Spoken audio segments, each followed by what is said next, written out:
Happy Friday, math scholars. There's a lot of people that don't want to be here because it's a sunny, warm day. We got prom tomorrow. But yeah, we're going to get through this, so we're going to concentrate best we can and learn about tangent graphs, okay? All right, tangent graphs. Here we go. I was excited. Woo! All right, so here's a tangent graph. Here's how you're going to set it up. You're going to draw your x and y axis in. You're going to draw a couple hash marks each way. It doesn't matter how many, because we don't know how big it's going to be yet. But I did show the class what a tangent graph looks like on the calculator. It looks crazy. It has all these asymptotes that run up and down, and that the graphs just can't touch. Do you know why tangent graphs would have asymptotes? It's because there's different places on the unit circle where tangent's undefined. Where is tangent undefined on the unit circle? Do you remember? At 270 and at 90. So we'll have two asymptotes in our period where it's just undefined. So let's actually start off by drawing our two asymptotes in. We have an asymptote at 270 and an asymptote at 90. 90 is equivalent to pi over 2, and 270 is equivalent to negative pi over 2.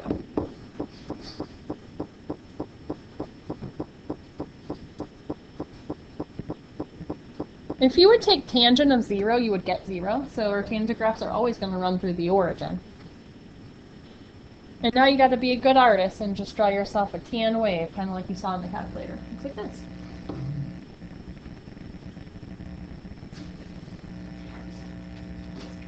Actually, I want that like this, and I want that like this. There we go. Okay, so let's talk domain and ranges. It's going to be different than yesterday. Our domain is not negative infinity to infinity, because we have asymptotes everywhere. So our domain is going to be all real numbers except where those asymptotes live. So all real except negative pi over 2, positive pi over 2, dot, dot, dot, dot, dot, dot. It looks like every pi radian would be another asymptote. Our range is going to be all reals, because we can go up and down wherever we want. Our period on this particular graph, since it's going from negative pi over 2 to positive pi over 2, our period would be 1 pi, because pi over 2 plus pi over 2 is 1 pi. I'm only seeing one x-intercept at 0. I am seeing two asymptotes. But like I said, there would be more if we would continue forever. So we don't have that. And this is a new concept for us. We've never seen the concept of a halfway point. So I'm going to show you visually what a halfway point is. A halfway point would be halfway between the origin and the asymptote. So it would probably be about here. And there are methods of finding those coordinates. We'll have a formula we'll be writing down today. But this particular halfway point would be at pi over 4. You kind of can cut your asymptote in half to get that. What wrote wrong? Pi over 4. Pi over 4, comma 1. Pi over 4, comma 1. And I'll just go ahead and put a positive or a negative sign in front of this. Because at negative pi over 4, you're down at negative 1. And those are your halfway points. So you'll basically be graphing your tangent graphs with 3 coordinates and 2 asymptotes. And that's how you'll draw your period. All right, we have arrived at our formula page. Let me just circle the 3 things that I put on my formula board that I want you to write down. Period is going to be pi over b instead of 2 pi over b like yesterday. So the period formula is different. Then you could do vertical asymptotes. That would be helpful. I don't actually use that formula all that much. I kind of come up with that number in my own head. But it's pi over 2b. And then definitely you want your halfway point formulas. Pi over 4b, comma a. Positive and negative. All right, so here's our first example. I kind of bargained with them. We're only going to do 2 examples today because it's Friday. We're going to go ahead and try to figure out right off the bat what A and B are. For one ticket, what's A and B? Andrew? A is 3 and B is 1. Good. Now we don't really have an amplitude like yesterday, so A actually didn't help me out with anything right off the bat. We can go ahead and utilize some formulas at this point, though. So our period formula is pi over b, so pi over 1. So our period is pi. Now here's what my other class was having trouble with understanding. If a period goes from this asymptote to this asymptote, and the period is pi, that means this whole entire distance is pi. Does that make sense? So from 0 to here, that's only half of the whole period, correct?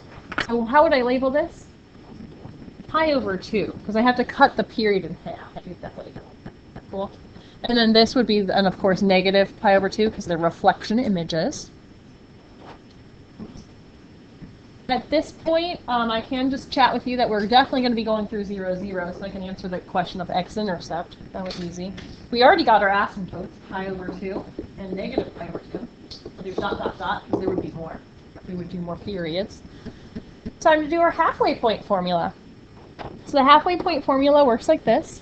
Positive or negative, pi over 4b, and then comma, positive or negative, a.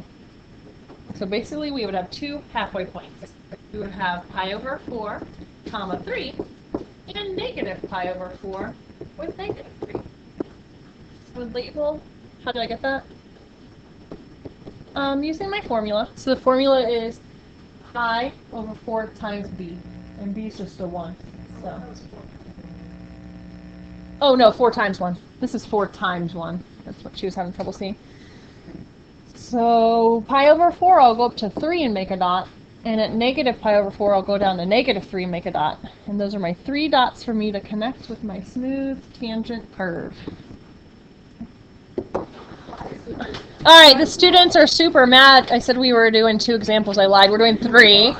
I meant we were doing a basic tangent and then 2 that have been changed. So this is our second one we're going to do. Alright, for 1 ticket, I am looking for a volunteer to give me A and B. Kylie. Good.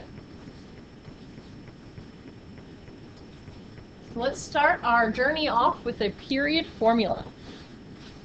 The period formula is pi over b, so pi over 3.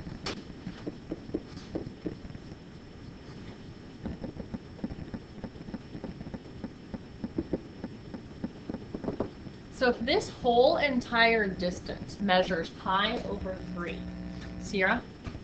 Oh, I just have a question. Oh. So when you're doing these graphs, So the question was, if that distance from one asymptote to the other asymptote is 1 period, pi over 3, how far would it be from the origin out to this first asymptote? That's how I would label it. I think I heard somebody whisper it. It'd be pi over 6. It'd be half. Because we need this positive pi over 6 with this negative pi over 6 to total pi over 3. So basically this would be half the measurement. X-intercept is 0. It's always 0 for tangent graphs. Unless they get translated up, but that's for another day. Alright, time for halfway point. Halfway point. Oh, just abbreviate it. Halfway point. Positive or negative pi over 4 times b. 4 times b is 12. Would you agree? Comma a. So we have a positive pi over 12 and a positive 2. And a negative pi over 12 and a negative 2. Pi over 12 would live right about here. And negative pi over 12 would live right about here. We need to go up to 2 for the first halfway point and down to negative 2 for the second halfway point. Make sure when you draw your lines, you don't cross that asymptote. So hey, thanks for watching us on our short video. It's only 9 minutes today. I hope you have a happy, safe prom weekend. Make good choices, please. Say hello to me at prom. And the homework we're going to pre-roll, so it'll be different from class to class. May the 4th be with you, all these Star Wars fans. Peace out, math scholars.